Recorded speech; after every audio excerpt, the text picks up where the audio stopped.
Friends, இன்றைக்கி நான் ஒரு உண்மையான சம்பவம், அதாவது நடந்த ஒரு நிகழ்வை நான் சொல்ல போகிறேன். மலையை சுற்றி நிறைய, அதாவது தென்னை மரம், மாமரம், இந்த மாதிரி வாழை மரம், கரும்பு தோட்டம், இந்த மாதிரி மலையை சுற்றி நிறையா இருந்தது. அப்போ 2 சிறுவர்கள், ஒரு 10 வயசு பையனும் ஒரு 4 வயசு பையனும், 2 பேர் என்ன பண்ணியிருக்காங்க, அவங்க அப்பாவோட மலை அடிவாரத்தில் விவசாயம் பண்ண, அதாவது மாம்பழத்தை பறித்து மார்க்கெட்டில் கொண்டு போய் சேல் பண்ணுறதுக்காக அந்த இடத்துல எல்லாத்தையும் பறித்து வச்சுட்டு ரெடியாக இருந்திருக்காங்க. அவங்க அப்பா என்ன சொல்லியிருக்காரு, சில மாம்பழம் பழுக்காமல் காயாகவும், சிலது ரொம்ப பழுத்ததாகவும் இந்த மாம்பழத்தெல்லாம் ஒதுக்கி வச்சு இதை பார்த்துக்குங்கடா, நான் மார்க்கெட்டுக்கு போயிட்டு எடுத்த மாம்பழத்தை நான் விற்றுட்டு வரேன் அப்படின்னு சொல்லிட்டு அவங்க அப்பா போயிட்டார். நேரம் ஆச்சு, அவங்க அப்பா திரும்பி வரவே இல்லை. என்ன ஆச்சுன்னு தெரியல. அவங்க அப்பா திரும்பி இவங்களை பார்க்க வரவே இல்லை. கொஞ்சம் கொஞ்சமாக இருட்ட ஆரம்பிச்சிச்சு. மலை அடிவாரத்தில் உங்களுக்கே தெரியும், லைட்டு எதுவுமே இருக்காது, வெளிச்சம் எங்கேயும் இருக்காது.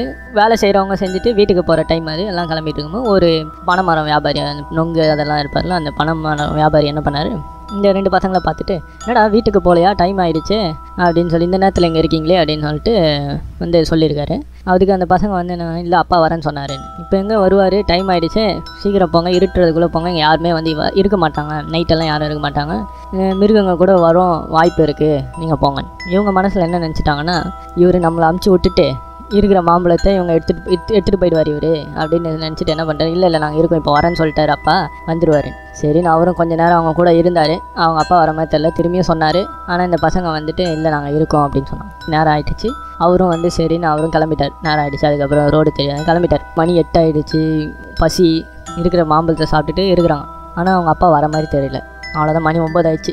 அவ்வளோதான், இனிமேல் அப்பா வரமாட்டார், இங்கே தான் நம்ம இருக்கணும்னு சொல்லிட்டு அந்த இருட்டான சூழ்நிலை, சரியான இருட்டு, எதிரில் யார் வந்தாலும் அந்த அளவுக்கு தெரியாது. ஒரு பாலழிஞ்ச ஒரு சின்ன ரூம், மண் வீடு, மண்ணில் கட்டின வீடு, இடிஞ்சு ஓடெல்லாம் இடிஞ்சு அந்த ரூம் உள்ள தூங்கியிருக்காங்க. அந்த 4 வயசு பையன் அவனுக்கு எதுவும் தெரியாது, அவன் நல்லா தூங்கிட்டான். அதாவது அண்ணன் இருக்கான்னு சொல்லிட்டு தைரியத்தில் அவன் தூங்கிட்டான். அண்ணனுக்கு சரியான பயம், உடம்பெல்லாம் நடுக்கம், வேர்த்து கொட்டுது. நடு ராத்திரி ஆயிடுச்சு, இன்னும் அப்பா வரல, நம்ம அவ்வளோதான்ற அந்த சின்ன வயசில் பேய் அந்த விஷயங்களெல்லாம் நம்மளை ஒரு யோசிக்க வைக்கலாம். அந்த மாதிரி யோசனைலாம் மைண்டுக்குள்ளே ஓடுது. கொஞ்சம் லைட்டாக கொஞ்சம் நேரம் ஆக இவருக்கும் கண்ணு சொக்க ஆரம்பித்து தூங்க ஆரம்பிச்சிட்டாரு. திடீர்னு மலை உச்சியில் சரியான சவுண்டு, அலற சவுண்டு. என்னடா இது அலற சவுண்டு கேட்குது அப்படின்னு இவரும் பயந்து போய் இருக்கிறாரு. அந்த சவுண்டு என்ன ஆகுது, வர வர வர வர கிட்ட வருது. இவங்க இருக்கிற இடத்துக்கிட்ட வருது, இவங்க வீட்டுக்கு பின்னாடி வருது. அதுக்கப்புறம் அந்த சைடில் ஆறு ஒன்று இருக்குது, அந்த ஆற்றுக்கிட்ட போகுது. இந்த சவுண்டு வந்துக்கிட்டே இருக்குது. இந்த சத்தம் திரும்ப திரும்ப அந்த இடத்த சுற்றி வந்துக்கிட்டே இருக்கும்போது இவருக்கு இன்னும் பயம், பதட்டம் அதிகமாகிடுச்சு.